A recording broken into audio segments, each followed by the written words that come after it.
코인 투자 논란으로 결국 탈당을 선언한 김남국 의원에 대해서 당내에서는 반성 없는 자진 탈당이란 비판도 나오고 있습니다. 이재명 대표의 대국민 사과로 시작된 어제 쇄신의총 6시간 넘게 진행이 됐는데요. 관련해서 더불어민주당 이원우 의원과 말씀을 지금 나눠보겠습니다. 안녕하십니까? 안녕하십니까? 자, 어제 밤 10시에 의총이 끝났습니까? 네, 한 6시간 정도 한 것 같습니다. 결의문도 채택을 했습니다. 결론이 어떻게 되는 겁니까? 그 징계 절차를 계속 밟아나가겠다라고 하는 게 제일 눈에 띄는 항목이고요. 그리고 민주당의 윤리강령이라고 하는 게 있습니다. 굉장히 강하게 되어 있습니다. 네. 국민의 눈높이에 맞도록 오히려 그 이상으로 윤리강령을 실천하고 하겠다. 그리고 세 번째는 그러기 위해서 그 윤리강령을 지키지 못한 의원들에 대해서는 그 윤리기구를 매우 엄격하게 만들어서 앞으로 이렇게 조사해 나가겠다. 그리고 지금 이제 무엇보다 중요한 것은 김남국 사건, 돈봉투 사건보다도 당 전체의 체질을 개선해야 되는 문제가 있어서요. 그렇다고 어제 모든 것을 논의할 수는 없어서 당의 체질을 개선하기 위한 쇄신 방안을 마련하기 위한 별도의 의총 그리고 별도의 기구를 만들어 가지고 논의를 지속적으로 이어나가겠다라고 하는 걸로 요약할 수 있을 것 같습니다. 자, 그리고 지금 이재명 대표 비롯해서 지도부 재신을 묻자 이런 얘기도 있었다고 하던데 어떻게 된 겁니까? 지도부 반응도 한번 나왔나요? 물론 이제 그런 얘기들이 일부 의원들한테 나왔는데, 그러니까 좀 전에도 말씀드렸습니다만 지금 어제 의총에서는 돈봉투 사건과 그리고 김남국 의원의 코인 사건을 중심으로 논의가 됐고, 그 지도부의 문제라든가 강성 팬덤의 문제라든가 이런 그 당 체질을 개선하는 문제, 이거는 별도의 기구를 만들어 가지고 논의하자라고 결론이 나왔었죠. 자, 그럼 그렇다면 지금 탈당은 탈당이지만 그럼에도 불구하고 징계 절차라든지 감찰 같은 거는 계속 할 거다 이 말씀이네요. 자, 김남국은 탈당 소식이 전해지자마자 반성 없는 꼼수 탈당이다. 의원님이 그 비판을 했던데 이건 무슨 의미죠? 저는 지난주 금요일 탈당은 어저께 월요일 날 했고요. 맞습니다. 일요일 날 했고요. 전 금요일 날 탈당하지 말아야 된다. 혹시 탈당의 분위기가 좀 감지가 되고 있어서요. 그러면은 탈당을 하면 당이 할 일이 없어진다라고 하는 것도 그냥 넘어가는 거 우물쭈물 넘어가는 거 아니냐라고 하는 우려가 있어서, 그렇게 생기면 당의 자정 능력이 없어진다. 당이 강력하게 이 문제를 어떻게 해결할 것인가라고 하는 거를 국민들한테 보여주는 것이 굉장히 중요한 문제인데 그냥 탈당하고 나가지고 이제는 우리 당원 아니니까 아무것도 할 게 없다 이렇게 넘어가서는 안 된다. 그래서 그 탈당을 반드시 막아야 된다라고 하는 글을 SNS에 올렸었고요. 그것이 지난 금요일이었습니다. 그럼 지금은 탈당을 했는데도 조사를 계속 하는 거니까 어느 정도 목적이나 생각하시는 바하고 비슷하게 된 겁니까? 네, 꽤 많이 진척은 됐는데, 근데 몇몇 가지 이제 좀 빠져요. 어제 그 논의된 내용 중에서 몇몇 가지 빠져 있는 것들이 좀 어떤 있습니다. 겁니까? 굉장히 많이 지적된 것 중에 하나가 그 조사와 함께 그 민주당 의원들 전원이 그 코인 거래를 했는지에 대한 전수조사, 자진 신고센터, 신고센터를 만들자. 그리고 그거에 혹시라도 신고를 등한시하거나 거짓 신고를 한 경우에는 다음 총선에 불이익을 주는 등 아주 강력한 조치를 취해나가자 이런 얘기들이 있었는데 어떤 연유인지 모르겠습니다만 최종적으로 지도부끼리 모여서 최종적으로 성안하는 과정에서 그런 내용들은 좀 빠진 것 굉장히 아쉽습니다. 그 부분 아쉽다 말씀인데, 그 김남국 의원 같은 경우는 당에서 코인 매각해라고 하지 않았습니까? 탈당을 했는데도 코인 매각을 해야 된다고 보시는 겁니까? 당연히요. 애초에 국회의원 윤리강령이라고 하는 게 있는데요. 거기 보면은 국민의 봉사자로서 공익우선의 정신으로 성실하게 직무를 수행한다라고 하는 내용이 있습니다. 근데 인사청문회 중에, 이태원 참사 회의 중에, 그리고 국정감사 중에 코인을 거래했다라고 하는 것들이 속속 밝혀지고 있지 않습니까? 이것은 국회의원으로서는 절대로 하지 못할 행위들을 해나간 거죠. 그런 부분에 대해서 당이 엄중하게 바라봐야 되는 거고 코인을 지금도 갖고 있다라고 한다면 네. 그 당연히 팔아라라고 요구할 수 있다라고 보여집니다. 왜냐하면 탈당을 했다 하더라도 민주당에 해악을 끼치고 있기 때문입니다. 지금 말씀하신 것처럼 뭐 지금 탈당을 했기 때문에 조사가 충분히 가능한지 또 진상조사하고 윤리감찰 계속 하는 겁니까? 네, 그거는 계속 하면서 해나가기로 했습니다. 김남국 의원의 어떤 선의에 이제 기대해야 되겠네요. 뭐 자료 내라 하면 안 낼 수도 있는 그래야 거잖아요. 되겠죠. 네. 아하. 국민의힘에서 의원직 사퇴까지 요구를 하고 있는데 그 부분 어떻게 보십니까? 저는 예. 뭐 여러 가지 방안들이 이제 고민될 수 있으리라고 보여집니다만 네네네. 민주당의 대신은 민주당이 알아서 해나가겠다라고 먼저 말씀을 드리고 싶습니다. 민주당이 자정 능력 있는 정당입니다. 네. 김남국 의원에 대해서 그 국민의 눈높이에 맞춰서 성역 없이 더 철저히 조사해 나가고 그리고 판단을 할 겁니다. 그래서 조사의 결과 그것이 의원직 사퇴에 이른다의 문제까지 이른다라고 한다면 민주당 스스로가 국회 윤리위에 제소를 하고 네. 그 의원직 사퇴에 대한 결의를 추진해 나가겠습니다. 그런데 국민의힘이 만약에 그렇게 이제 너미당의 문제에 대해서 그렇게 뭐 호재를 만난 듯 떠들고 있는데 저는 국민의힘이나 먼저 잘해라라고 얘기를 좀 하고 싶습니다. 대통령의 지지도가 1년차 지지도가 30%대 그리고 부정평가가 거의 2배에 이르고 있는데 그거에 대해서 어떤 자정력을 갖고 있고 국민이 실제로 집권 여당이라고 하는 거는 민생에 대한 무한 책임을 지는 곳인데 어떤 무한 책임을 지고 있는 것인지에 대해서 묻지 않을 수 없습니다. 당장 간호법을 거부권을 행사하겠다라고 하는 그런 태도야말로 민생 무시, 국회 무시의 정치의 전형 아닌가 싶습니다. 자, 궁극적으로 의원님 보셨을 때 이 김남국 의원의 코인 논란 가장 큰 문제는 뭐라고 보시는 겁니까?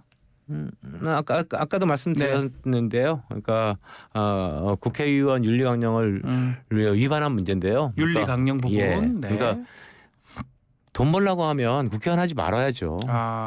의원님도 그렇게 생각하시는 겁니까? 네. 그러니까 그러면 국회의원 하지 말고 개인이 코인을 투자하고 개인이 주식 투자하고 개인이 집을 10채를 갖고 있든 100채를 갖고 있든 물론 사회적인 문제가 될 정도만 아니라고 한다면은 뭐가 문제가 되겠습니까? 그런데 전세금 빼서 주식에 투자하고 그것도 전 재산을 잡코인에 투자했다? 이런 것들이 국민들이 어떻게 볼까? 내부적으로 무슨 내부 정보를 받았다라고 의심되는 정황이다라고 하는 것이 계속 기사에 오르내리고 하는 이유가 그런 데 있지 않나 싶고요. 뭐 상임위 활동 중에 코인을 거래한 거 이거 용납할 수 없습니다. 최근에 2030 지지율이 크게 떨어진 것도 아마 좀 심각하게 보시는 것 같아요. 매우 심각하죠. 뭐 코인 논란하고도 연관성이 있다고 보시는 겁니까? 많이 연관이 있어 보이는데요. 특히나 2030들이 집도 없고 어디다가 어떻게 이제 돈을 좀 벌 수 있는 방법도 없어 보이니까 많은 2030들이 코인에 투자했던 것이 사실이고 그걸 통해 가지고 또 돈을 버는 2030보다는 돈을 가진 전 재산을 날리는 2030들이 굉장히 많습니다. 근데 국회의원이 거기다가 나는 매일 라면 먹고 살아. 뭐 구멍난 운동화 신고 있어. 빵꾸난 운동화 이런 걸 신고 다니는 가난 코스프레를 해왔던 그런 가장 개혁적이라고 하는 의원이 그것을 한켠에서는 상임위 활동 중에 그 부분이 코인을 샀다라고 하는 거는 2030의 마음을 완전히 떠나게 했던 이 사건이었다고 보여지고 특히나 더 중요한 것은 김남국 의원 사건이 터졌을 때 당이 대했던 태도입니다. 그거를 당이 나서 가지고 제가 만약에 지도부라고 했다면은 당장 일단 당원권 정지부터 시키고요. 그 다음에 징계 절차에 밟기 시작했을 텐데 뭐 일부의 최고위원들마저도 나서 가지고 김남국 의원은 아주 가난한 사람이니 뭐 깨끗한 사람이 이런 얘기들을 했지 않습니까? 그런 그리고 이제 시간이 계속 늘어지면서 점점 눈덩이처럼 불어나갔던 이런 문제들이 2030을 떠나게 했던 결정적인 요인이라고 보여집니다. 그 일부라고 말씀을 하셨긴 했는데 돈 봉투하고 코인 이 검찰이 작년부터 들여다본 거 아니냐 작품이다 검찰의 정치 수사다 이렇게 보는 시각들도 있는 것 같아요. 의원님은 어떻게 보십니까? 아니 이거 어떻게 해서 이 사건이 시작됐는지에 대해서는 다 알려진 내용 아닙니까? 이른바 이제 금융정보분석원 네. FIU, 예. FIU에서 이제 이 특정 사안에 대해서 이제 문제가 생기면은 이게 자동으로 그것이 이제 떠오릅니다. 그러면 그렇죠. 이제 네. 개인들이 그거를 감시하는 사람들이 이건 거래가 문제가 되나 안 되나 보통 이제 한 달에 한 1,000건 정도가 떠오른다고 네. 하는데요. 그 자동으로 이제 노출이 되고 그 중에서 40건 정도는 이건 문제가 되네, 문제가 되는 것으로 보여라고 해가지고 검찰에다가 수사를 하게 되는 거 아니겠습니까? 네. 거기서부터 밝혀진 문제이기 때문에 이건 검찰과 관계 없다. 검찰로부터 밝혀진 문제가 아니죠. 아니다. 네. FIU부터 밝혀진 것이다. 네. 자 이제 뭐 의총에서 이재명 대표 재신임론까지 나왔다고 하는데 혹시 계파 갈등 그렇게 느껴진 부분도 있을까요? 네, 의총하면서? 어제는 의총 때 계파 갈등이라고 느껴지는 부분들은 거의 없었고요. 또 한 목소리였습니까 그러면? 대부분 일부 뭐 몇 분의 의원들의 말씀이 좀 있었습니다만 그거야 뭐 계파 갈등이라기보다는 어떤 식으로 민주당이 지금부터 정책과 투쟁 노선을 가져가야 총선 승리를 이룰 것인가에 대한 견해 차이라고 보여지지 계파 갈등이라고 보이지는 않았습니다. 그러면 이재명 대표의 재신임론 또 그리고 앞으로 지도부를 어떻게 해야 될지 그런 얘기도 좀 나왔습니까?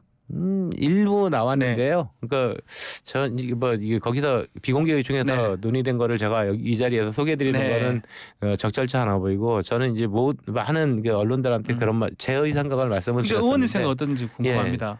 저는 이재명만으로의 그 민주당도 참 힘들지만 이재명 없는 민주당도 힘들다고 봅니다. 이재명 대표 있어야 된다. 근데 다만 어느 이게 순간에는 이재명 대표 스스로가 거취를 결정하고 결단을 내려줬으면 좋겠다라고 하는 생각이지 민주당이 몰아내자 뭐 이렇게 해가지고는 이재명 대표를 지지하는 5 내지 10%의 지지자들이 민주당을 등질 가능성이 있거든요. 그러면 뭐 이쪽 중도층 5% 잡으려다가 적극적 지지자 5%를 잃으면 그것이 무슨 소용이 있겠습니까? 그럼 당내에 좀 강성 지지자들 또 잃을 수 있다는 그런 걸 생각하고 계시다는 거네요. 알겠습니다. 이 질문도 한번 드려보겠습니다. 어제 의총에서 거론됐는지 모르겠는데 대의원제 폐지 얘기는 좀 나왔습니까? 어제는 그 내용은 전혀 나오지 않았습니다. 혹시 의원님 입장은 어떻습니까? 대의원제라고 하는 거는 당의 역사성이라고 하는 게 있는 겁니다. 만약에 대의원제가 폐지되면요, 그 전국정당화를 포기한다라고 하는 의미로 비춰질 겁니다. 그래서 이게 그리고 이제 대의원제 폐지해도 좋은데 그러면 당원 구조를 제대로 만드는 것이 필요합니다. 구조. 그러니까 지금 한 몇 개월 전쯤에 광주에서 한번 광주의 모 언론사가 광주의 당원들을 조사한 적이 있었는데요. 근데 90% 정도가 가짜 당원이었다. 가짜였다. 나는 당원인지도 모르고 뭐지도 모르고 하여튼 뭐 그 당원 내가 당원에 가입하고 싶어서 가입한 게 아니고 그냥 누가 시켜가지고 그냥 가입했을 뿐이다. 뭐 이런 그 당 의식도 없는 당원의 의식. 민주당은 좋아하지만 당원의 의식도 없는 당원들이 있는 거거든요. 이 당원 구조를 어떻게 제대로 확립할 것인가라고 하는 것이 선행돼야 됩니다. 그게 필요하다는 거네요. 자 지금 외통이 계시죠? 그래서 현안 질문도 좀 드려보겠습니다. 후쿠시마 오염단 시찰단 어떻게 보고 있습니까? 현재까지 오염수 채취, 시설 점검 일본에서는 다 어렵다고 지금 얘기를 하고 있거든요. 뭔가 성과가 있을까요? 그러게요. 그러니까 실제로 과학적 검증을 위한 검증단이 가지 않고 구경하러 가는 거면 뭐 하러 갑니까? 시찰단이니까 검증단은 아니다 이 말씀이에요. 그러니까 구경하러 가면은 뭐 갈 이유가 전혀 없어지고 거기다가 이것이 자칫 잘못하면 그 오염수를 바닷물에 버리는 데 있어 가지고 들러리 서주는 거 아니냐. 우리나라가 들러려야 된다. 그런 우려가 좀 있어 보이고 그래서 외통위 때 이런 문제들을 민주당 의원들이 저를 포함해서 많이 지적을 했습니다.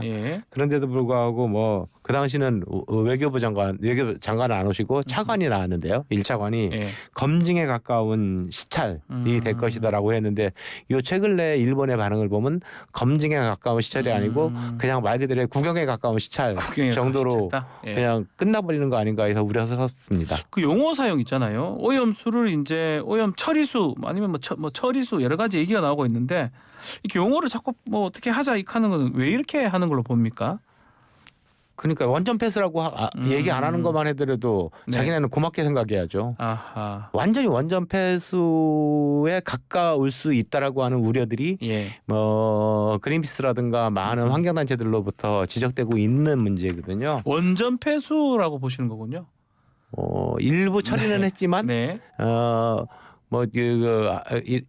처리를 위한 기계 장치를 알프스, ALPS라고 부르는데 네. 그 기계 장치로부터 막을 수 있는 걸러낼 수 있는 원전 방사능의 종류는 한 40여 가지 된다는 거고요. 네. 실제로 물 속에 포함되어 있는 건 한 200여 가지 정도의 방사능 물질이 있는데 그러면 나머지 160가지는 남아 있는 거 아니겠습니까? 네. 그러니까 그렇게 처리수가 만약에 오염수가 처리수라고 불릴 정도로 깨끗한 물이라고 한다면 얼마 전 중국에서 한번 얘기했던데요. 그럼 당신네 농협수로 써라. 예. 아하. 그리고 식수로 써라. 더 걸러가지고 이런 충분히 주장할 수 있는 문제라고 보여집니다. 그러니까 그렇게 쓰지 못하고 있다라고 하는 이유. 그다음에 거기다가 바닷물을 몇백 배 희석해가지고 먼 바다에 네. 버리겠다라고 하는 이유는 그 원전 오염수가 처리가 제대로 안 됐다라고 하는 거를 일본 스스로가 방증하고 있는 일 아니겠습니까? 네, 알겠습니다. 자, 요 질문 하나 드려보겠습니다. 마지막 질문인데 박강원 대표하고 대통령 먼저 만나자 뭐 이런 얘기 좀 있는 것 같거든요. 박강원 대표라도 먼저 만나야 되는 겁니까? 어떻게 보십니까? 자연스러운 계기가 만들어진다라고 한다면 네. 만날 수 있다라고 보여지고요. 이번에 국회의장께서 네. 대통령을 만나셨을 때 네. 그럼 국회에서 한번 그 회의를 하면 어떻겠느냐라고 하는 제안을 하셨고 대통령께서도 그 문제에 화답을 해주셨는데 어쨌든 여야가 지금 민생 문제가 굉장히 어렵습니다. 네. 특히 단순한 윤석열 대통령의 외교적 실책으로 인한 국익의 훼손 이런 것뿐만이 아니고 지금 당장 올해 14개월째 우리가 무역수지 적자를 보이고 있고요. 네. 올 연말 하반기가 되면은 훨씬 더 많은 경제적 어려움이 닥칠 거라고 하는 것이 많은 전문가들이 얘기하고 있는데 네. 이거를 여야가 맞대서 어떻게 하면 국민을 살리고 민생을 살려낼 것인가라고 하는 한 자리가 마련돼야 된다라고 하는 건데요. 그래서 저 계속해서 주장을 몇 번 하고 제가 SNS들도 올리고 했습니다만 사법 리스크와 별개로 이재명 당대표는 민주당이 뽑은 현존하는 당대표입니다. 네. 이제 이재명 당대표에 대해서도 만날 자세가 돼 있어야 된다. 이렇게 대통령께 말씀드리고 싶습니다. 알겠습니다. 자, 오늘 말씀 여기까지 듣겠습니다. 감사합니다. 네, 고맙습니다. 이원욱 더불어민주당 의원과 함께했습니다. 1부 마치겠습니다. 네.